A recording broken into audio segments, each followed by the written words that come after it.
जितना सांप के काटने का डर होता है उससे कहीं ज़्यादा पब्लिक स्पीकिंग का डर होता है। बिल्कुल सही सुना माय डियर। दूसरा है माय डियर, लोगों को लगता है कि जो पब्लिक स्पीकिंग है वो एक टैलेंट है, पर मैं आपको याद दिला दूं ये एक टैलेंट नहीं बल्कि एक स्किल है। टैलेंट का मतलब ये होता है कि जिसे जन्मजात मिला हो, स्किल का मतलब जिसे सीखा जा सके। नमस्कार, मैं हूं अतुल और आप देख रहे हैं अभ्युदय मोटिवेशनल हब। आइए इस वीडियो में जानते हैं कुछ ऐसे पब्लिक स्पीकिंग के धांसू, tricks and rule. Public speaking वह आर्ट है जहां पर कुछ समूहों के बीच में किसी विशेष टॉपिक पे अपना विचार रखना ही पब्लिक स्पीकिंग कहलाता है। पता है माय डियर, आप बहुत बड़े सक्सेसफुल आदमी बन ही गए, अपनी बात रखना नहीं आया तो भी बेकार है माय डियर। आज इस दुनिया पर जो राज करने वाले लोग हैं वो ये नहीं है कि उनके पास ज़्यादा धन है, उनके पास ज़्यादा ताकत है। दुनिया पे राज तो वही कर पाया जो ज़्यादा से ज़्यादा पब्लिक स्पीकिंग कर पाया, पब्लिक को हैंडल कर पाया, यानी वो अपनी बात लोगों तक पहुंचा पाया। अगर आप चाहते हैं कि आप पब्लिक स्पीकिंग को सीखें या पब्लिक स्पीकिंग को बरकरार रखें तो इस वीडियो को अंत तक देखना ना भूलें। जिस टॉपिक पर आप स्पीच देने जा रहे हो उस टॉपिक पर अच्छा खासा आपको नॉलेज होना चाहिए। अगर नहीं है तो आप उसे गूगल से सर्च कर लें, आप उसे बुक्स से पढ़ लें। बिना सर्च के, बिना टॉपिक के, बिना किसी तैयारी के आप स्पीच देने ना जाएं। स्पीच देने जा रहे हैं उसका अच्छा सा नॉलेज होना चाहिए, उस पर कमांड होना चाहिए। बिना नॉलेज के आप स्पीच देने ना जाएं। उसकी वजह क्या है माय डियर, उसमें इम्पैक्ट नहीं डाल पाएंगे। तो कोशिश करें कि स्पीच देने से पहले, आप कंटेंट को गूगल से, बुक्स से, कहीं ना कहीं से आप उसको खोज कर तो ही स्पीच एक तैयार कर लें।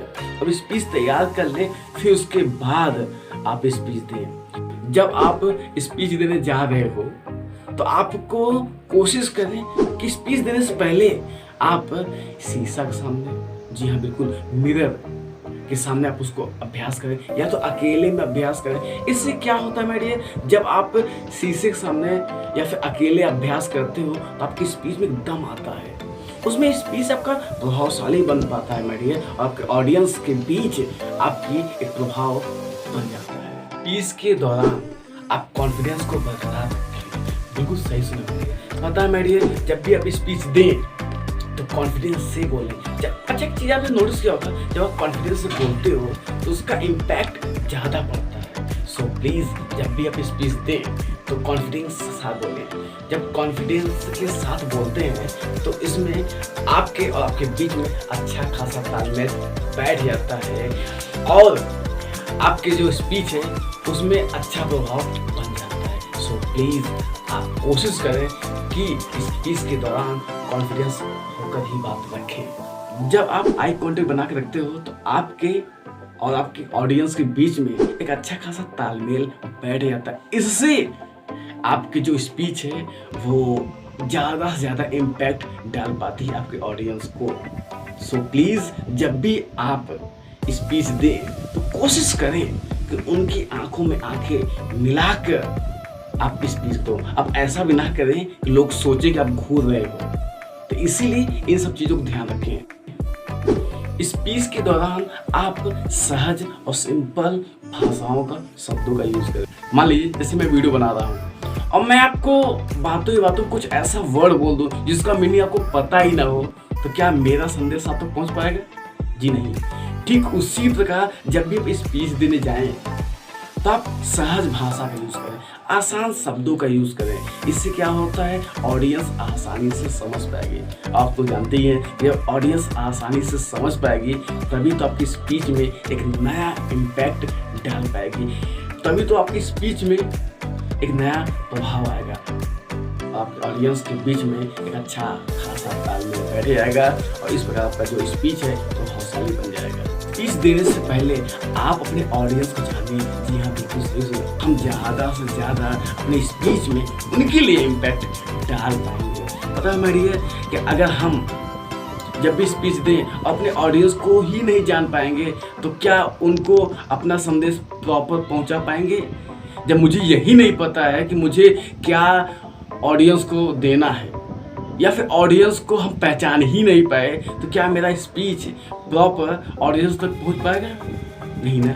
ठीक उसी प्रकार माय डियर, आप जब भी स्पीच दें तो अपने ऑडियंस को बिना जाने स्टेज पर या पब्लिक स्पीकिंग के लिए ना जाएं।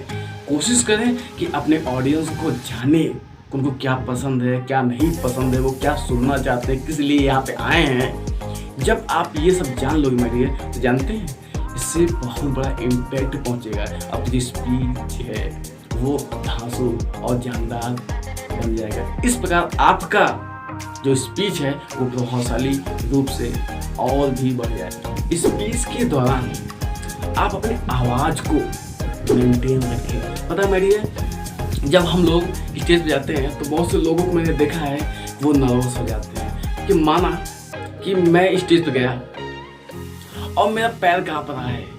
ये बात मुझे पता है, दुनिया को थोड़ी पता है मेरी है। तो इसी प्रकार जब आप स्टेज जाते हो तो मैंने देखा है कुछ लोगों की आवाज़ वो दब जाती है, वो हड़बड़ा जाते हैं, वो नर्वस हो जाते हैं। तो कोशिश ये करें वहाँ पे एक छोटी सी डीप ब्रीथ लें। जब डीप ब्रीथ लेंगे पहले खुद को रिलैक्स करें। अब रिलैक्स करें माय डियर तो अपनी आवाज़ के टोन को सुधारें। जहाँ आपको लगे कि वहाँ तेज़ी बोलना चाहिए वहाँ तेज़ी से बोले। जहाँ लगे कि आपको कॉन्फिडेंस से बात करनी चाहिए वहाँ पे आप कॉन्फिडेंस से बात करें। जहाँ लगे अब वहाँ पॉज देना चाहिए या धीरे बोलना चाहिए या वहाँ चुप रहना चाहिए। पता है मेरी है कहाँ चुप रहना है ये भी अच्छी वक्ता की पहचान है। हाँ, ये कला है। आपने देखा होगा जो अच्छे वक्ता होते हैं मेन वक्त पे चुप हो जाते हैं लेकिन ऑडियंस हंस देती है, ऑडियंस को मजा आ जाता है, ऑडियंस समझ जाती है। ठीक उसी प्रकार माय डियर, आप जब भी आप स्पीच देने जाएं तो अपने आवाज़ को सही मेंटेन रखें। जहाँ आपको लगे कि एक्साइट होकर बोलना है वहाँ एक्साइट होकर बोले। जहाँ आपको लगे कि विनम्रता पूर्वक बोलनी है वहाँ विनम्रता पूर्वक बोले। जहाँ आपको लगे कि यहाँ पे हमें स्लो आवाज़ में बात करनी चाहिए वहाँ पे आप स्लो आवाज़ में बात करें। इस प्रकार माय डियर आप स्पीच दें तो आवाज़ को मेंटेन रखें ताकि आपकी स्पीच में एक धांसू इम्पैक्ट हो सके और आपके ऑडियंस के बीच में एक अच्छा खासा कनेक्शन बॉन्ड बना रहे। इस प्रकार आपकी जो स्पीच है वो अच्छा प्रभाव छोड़कर आएगी। स्पीच के दौरान आप पेशेंस पूर्वक, जी हाँ पेशेंस पूर्वक आप अपने स्पीच को डिलीवर करें। पता है मेरी मुझे लगता है कि बहुत से लोग ऐसे होते हैं जो स्पीच के दौरान नर्वस हो जाते हैं। पता है मेरी हमें ऐसा नहीं करना चाहिए। हमें स्पीच के दौरान पेशेंस पूर्वक अपने कंटेंट को डिलीवर करना चाहिए। स्पीच के दौरान कभी भी आप बड़ी स्पीच ना दें। कुछ लोग होते हैं माय डियर, आपने देखा होगा जब वो स्पीच देते हैं तो अपने टॉपिक को बड़े घुमाव फिराक बोलते हैं। पता है माय डियर, जब आप घुमाव फिराक बोलोगे तो आपके और आपके ऑडियंस के बीच में वो तालमेल नहीं बैठ पाएगा। तो सो प्लीज़ आप जब भी स्पीच दें तो सहज दें और कोशिश करें कम शब्दों में ज़्यादा कुछ कहें। आप अपने शब्दों को वजन बढ़ाएं, ना कि गले का आवाज़। तो कोशिश करें कि जब भी आप स्पीच दें तो ध्यान रहे कि आप उसको घुमा फिरा के ना बात करें, कम शब्दों में ज़्यादा कुछ कहने की कोशिश करें। जब कम शब्दों में ज़्यादा कुछ कहोगे तो आपकी जो स्पीच है वो ऑटोमेटिक ज़्यादा से ज़्यादा प्रभाव छोड़कर आएगी। जब भी आप स्पीच दें तो देख कर ना बोले मेरी। जब देख कर बोलते हो तो आपके और आपके ऑडियंस के बीच में वो तालमेल नहीं बैठ पाता है। तो सो प्लीज़ आप जब भी स्पीच दें बिना देखे बोलें ताकि आपका ज़्यादा इम्पैक्ट उन पर पहुंच सके। स्पीच के दौरान जल्दबाजी ना करें, अर्थात जल्दी ना बोलें। आप जिस स्पीच के लिए गए हैं उसको ध्यान में रखते हुए आप स्पीच दें ताकि आपका जो स्पीच है वो धांसू और इम्पैक्टफुल बना रहे। स्पीच के दौरान कोशिश करें कि सकारात्मक शब्दों का ही यूज़ करें। पता है मेरे, जब आप सकारात्मक शब्दों का यूज़ करते हो तो आपका जो माहौल है वो सकारात्मक बन जाता है। स्टेज पे या पब्लिक स्पीकिंग वाले स्थान पर कभी भी आप आलोचना न करें, ना बुराई करें, ना निंदा करें। वहाँ पे आप कोशिश करें कि पॉजिटिव वर्ड का यूज़ करें, ताकि आपका जो माहौल है वो पॉजिटिव बना रहे और जो आपका स्पीच है ऑडियंस और आपके बीच में एक अच्छा खासा तालमेल बना के रखे। स्पीच के दौरान सही बॉडी लैंग्वेज का यूज करें। जी हाँ, बिल्कुल सही सुना। पता मेरी है, जैसे मैं यहाँ कहूँ कि 3 लोगों को शक हो सकता है। आप देख रहे हैं मैं बोल रहा हूँ 3, पर मेरे हाथों का जो इशारा है वो 2 बोल रहा है। तो ठीक उसी प्रकार माय डियर, जब भी आप स्पीच दें तो सही बॉडी लैंग्वेज का भी यूज करें। पता है माय डियर, मैं ऐसे करके बोलूं मैं बहुत एक्साइटेड हूं, तो क्या बात तो बन पा रही है? अब पता चला कि मैं एक्साइटेड हूं, पर मेरे जो शरीर है उसकी वाट लगी पड़ी हुई है।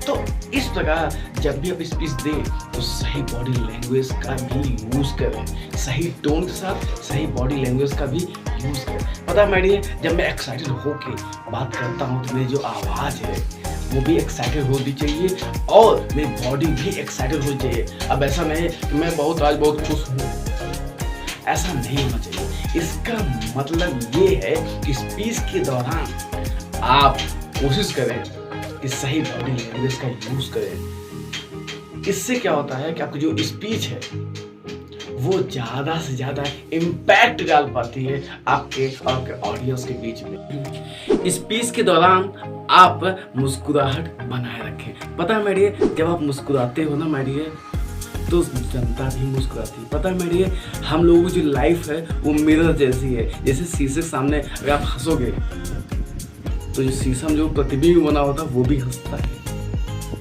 जब आप रोते हो तो शीशे में जो प्रतिबिंब होता है वो भी रोता है।